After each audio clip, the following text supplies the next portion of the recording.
বিলতীয়া youth ক্লাবে প্ৰতি বছৰ দৰে এইবাৰো আমি দুখনকৈ পূৰ্ণাংগনাত মঞ্চস্থ কৰিম। অহা ইংৰাজী 17 জানুৱাৰী তাৰিখে মোৰ কেঁচুৱাই কান্দিছে নাটকখন আমি মঞ্চস্থ কৰিম আৰু 18 জানুৱাৰী তাৰিখে আমি ৰাজদ্বীপৰ বিৰিখৰ বীণা নাটকখন আমি মঞ্চস্থ কৰিম। গতিকে আমি সমূহ ৰাইজক 17 আৰু 18 তাৰিখে নাটক উপভোগ কৰিবলৈ অনুৰোধ জনাইছোঁ। আৰু লগতে আমি এইবাৰ অসমীয়া ধাৰাবাহিকৰ ৰেগুলাৰ চেনেলৰ বেহাৰবাৰী আউটপোষ্টৰ ৰাকেশ খ্যাত ৰিণ্টুমণি বৰাক আমি আমাৰ বিলতীয়া ইয়থ ক্লাবত নিমন্ত্ৰণ জনাইছোঁ। তেখেতো আমাৰ মাজত উপস্থিত হ'বহি অহা কাইলৈ। গতিকে সমূহ মাছখোৱাবাসী ৰাইজক আমি আমাৰ 2টা নিশাতে নাটক উপভোগ কৰিবলৈ বিলতীয়া ইয়থ ক্লাবৰ তৰফৰ পৰা সাদৰে নিমন্ত্ৰণ জনাইছোঁ।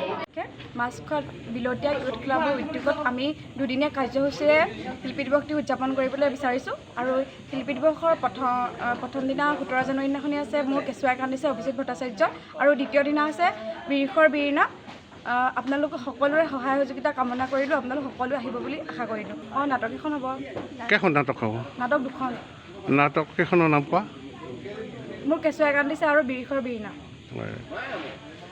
তুমি অভিনয় কৰিছা নে? হয়। কি কেনেকুৱা ধৰণৰ? মূল নাটকত অভিনয় কৰিছোঁ মোৰ কেঁচুৱাই কান্দিছে।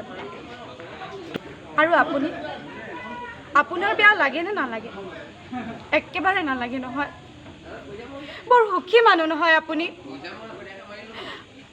দেউতা শব্দটো শুনিবলৈ আপোনাৰ একেবাৰে মন নাযায় নহয়? আপোনাৰ দৰে ইমান নিৰ্দয় নিষ্ঠুবান মানুহ মই নহয়। আপোনাৰ দৰে ইমান অভিনয় কৰিব জনা মানুহো মই নহয়। মোৰো মন যায় কোনোবাই মোক মা বুলি মাতক। মোৰো ইচ্ছা যায় এটি মৰম লগা কেঁচুৱা আনি আপোনাৰ হাতত তুলি দি ক'ম, সেয়া লওক আপোনাৰ সন্তান, যিয়ে আপোনাক দেউতা বুলি মাতিব, যিয়ে দিনে নিশাই কান্দিব আৰু মই কোলাত লৈ লৈ নিচুকাম। এইবোৰ ইচ্ছা মোৰো হয় কেতিয়াবা। আৰু এনেকুৱাটো একো ডাঙৰ কথা নহয়।